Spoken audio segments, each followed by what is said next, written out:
It's 1991. Some dude in Ohio gets caught with 17 human bodies worth of evidence. Skulls in a fridge, dissolving corpses. The world remembers him as the most terrifying human to step foot on the earth.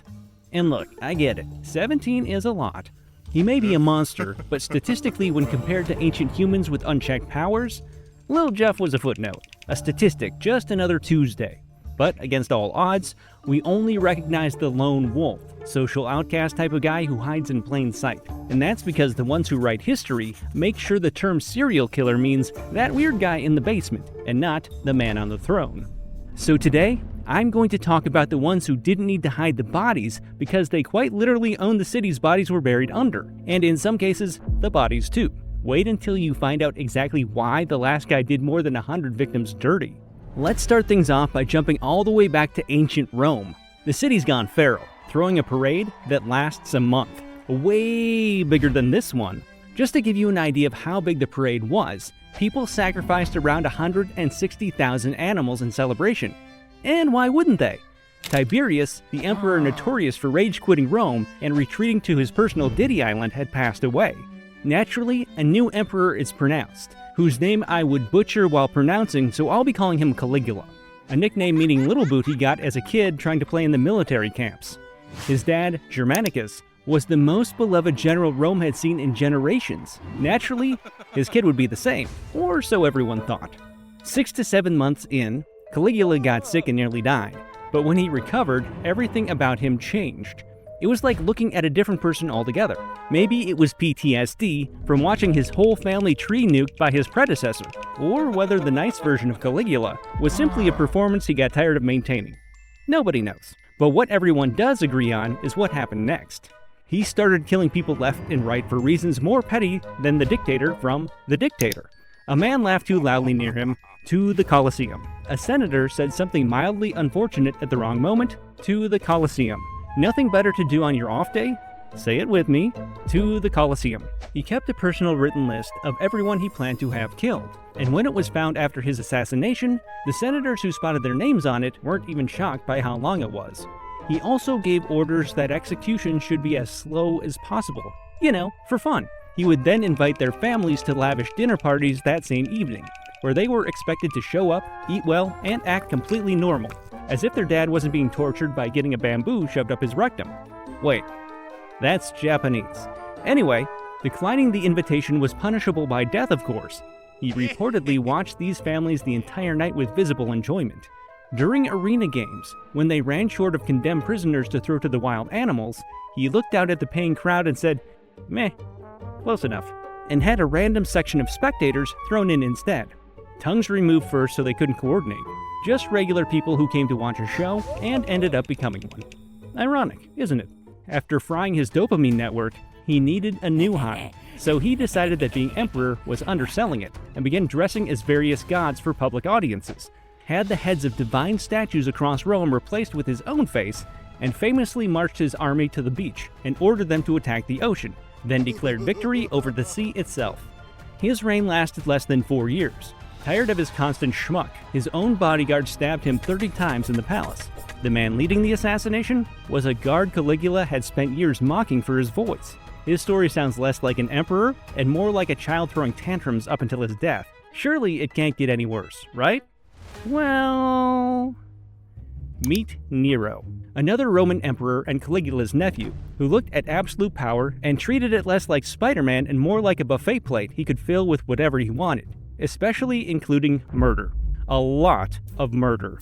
He became emperor at 16, and that's because his mother Agrippina, Caligula's sister and niece turned wife of Emperor Claudius, had spent decades planning a real-life Game of Thrones-style incestual coup d'etat, basically making Nero part of throne wars and poisoning her husband to speed things up. His first major victim was his own adoptive brother, Britannicus, who had a pretty strong claim to the throne, and the audacity to exist in the same palace. Nero had him poisoned at a dinner party, right there at the table, in front of everyone. Britannicus started convulsing mid-meal, and Nero reportedly told the other guests he was just having an epileptic episode, which is either the most brazen cover story in history, or proof that Roman dinner parties had a very high tolerance for medical emergencies. Agrippina wanted to control Rome through her son, but after years of his mother breathing down his neck, Nero decided the most reasonable response was to poison her. 3 times. She survived all 3, which at some point stops being bad luck and starts being a personal insult. So he commissioned an engineer, an actual professional, to build a boat specifically designed to collapse and kill one woman. She swam to shore. The man who ruled the known world was being consistently outwitted by his own mom. Out of ideas and probably a little embarrassed, he just sent guys with swords to her villa. When the assassins arrived, Agrippina, completely unbothered, reportedly pointed at her own stomach and told them to strike there, the womb that bore Nero. If that's not karma, I don't know what is. Then there's his first wife, Octavia, who committed the unforgivable crime of being innocent and in the way. Nero had already exiled her and then had her accused of adultery, which the Roman public didn't buy for a second, because they actually liked Octavia. He had her strangled and sent her severed head to his next girl, Poppaea, who he was replacing Octavia with, which is a level of gift-giving that thankfully hasn't caught on since. Poppaea herself, the woman he'd committed multiple murders to be with, eventually met her end at Nero's own foot. Literally. Essentially, he got rage-baited during an argument and kicked her until she wasn't moving. Mind you, she was pregnant at the time. Nero also ordered his advisor Seneca to do himself in. So Seneca cut his veins open. The blood loss was too slow. Then he drank poison, which also failed. Only after being placed in a hot steam bath did the blood loss accelerate and suffocate him to finally rest in peace. He also blamed the Great Fire of Rome on Christians to turn them into scapegoats for his killings.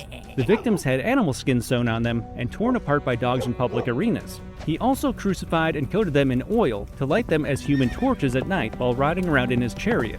The scenes were so horrific that even the Romans, who were completely accustomed to gladiator games and had an innate hate for Christians, felt nauseous watching it. By year 14, the empire had enough. The Senate declared him a public enemy, the first emperor to receive that designation, and he fled Rome. He died by suicide in a villa outside the city, guided by the blade of a servant because he was too much of a coward to do it alone. His last words were, "What an artist the world is losing in me." Sure, buddy? Whatever you say. Filling in the diversity quotas, we have Locusta next on our list. Caligula and Nero were killers with thrones. Locusta was a killer with a skill set, discreet enough to make her victims die of totally natural causes. Combine that with an absence of a moral compass and the fact that a politician's survival depended on who died and when. It made her more dangerous than either of them. She was a professional poisoner active in Rome, operating in a world with no forensic science, no toxicology, no autopsies capable of reliably detecting what she did. When Locusta poisoned someone, they got sick. They declined, they died. And the official cause was whatever the most convenient natural explanation happened to be that week. A fever, old age, a mysterious illness, the gods were displeased. It was Locusta who poisoned Claudius on Agrippina's orders, by slipping a dish of death caps in his dinner. It was Locusta who poisoned Britannicus on Nero's orders, which, after some trial and error, and a good deal of beating that nearly got her killed, worked, and Britannicus convulsed and died within minutes. What makes Locusta genuinely terrifying isn't just the body count, it's the infrastructure around her. After the Britannicus job, Nero was so pleased, he gave her land, students, and effectively set her up as a school of poisoning, an institution dedicated to the science of assassination. She was testing new compounds on animals and humans, mostly from the prisons, refining methods, teaching techniques. Ancient Rome had an actual, state-sponsored toxicology lab run by a serial killer. After easily accumulating a body count of dozens, her end came when Nero's reign collapsed. The new emperor, Galba, had her paraded through Rome, which, given everything we just covered about Roman parades, you already know wasn't a good sign, and then executed. The woman who'd helped keep an emperor on the throne couldn't poison her way out of losing his protection. Unlike our next entry, a guy who did everything he wanted and disappeared better than a dad on his milk run when it was convenient for him. Liu Pengli. Before Jack the Ripper had his moment, before any of the names that true crime podcasts won't stop milking, this man was out here in ancient China doing the unthinkable and doing it recreationally. Liu Pengli was royalty. Direct imperial family, handed a princedom, given land, given people, given power, the whole package. And what did he do with all of that? He started hunting humans for sport. Not metaphorically, literally. He and a gang of followers, reportedly over 100 men, who were either loyal, scared, or genuinely unhinged enough to join in, would go out at night, pick random commoners off the streets, and kill them. For fun. For the thrill. Because apparently being a prince with unlimited resources and zero accountability leaves a man bored. The confirmed kill count according to Han Dynasty records sits at over 100 victims.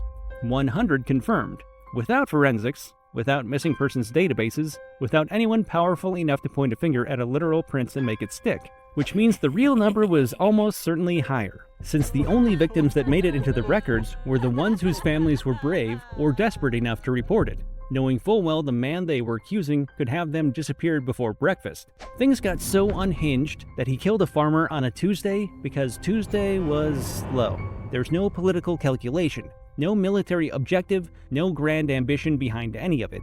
Just a man with a title, a gang, and an appetite that nothing in his comfortable royal life was satisfying. The killings were the point. The victims were random specifically because the randomness was the game. It took 30 years for anything to happen. 30 years of bodies, 30 years of terrified commoners, 30 years of families who knew exactly who was responsible and couldn't do a thing about it. Before enough petitions reached the emperor that even imperial family loyalty had a limit. When the case finally landed at the throne, the officials recommended execution, which was frankly the logical conclusion. Emperor Jing, unwilling to execute his own nephew, and admitting that the royal family has produced a brain-dead murderer, compromised by stripping Liu Pengli of his title, and exiling him to a remote region, which is essentially ancient China's version of, "We've decided to let HR handle this." He disappears from the historical record after that, living out the rest of his days somewhere in obscurity, which is genuinely the most unsatisfying ending possible for a story this dark. No dramatic last stand, no poetic justice, no statue to fall next to, just a prince who got away with over 100 murders and retired.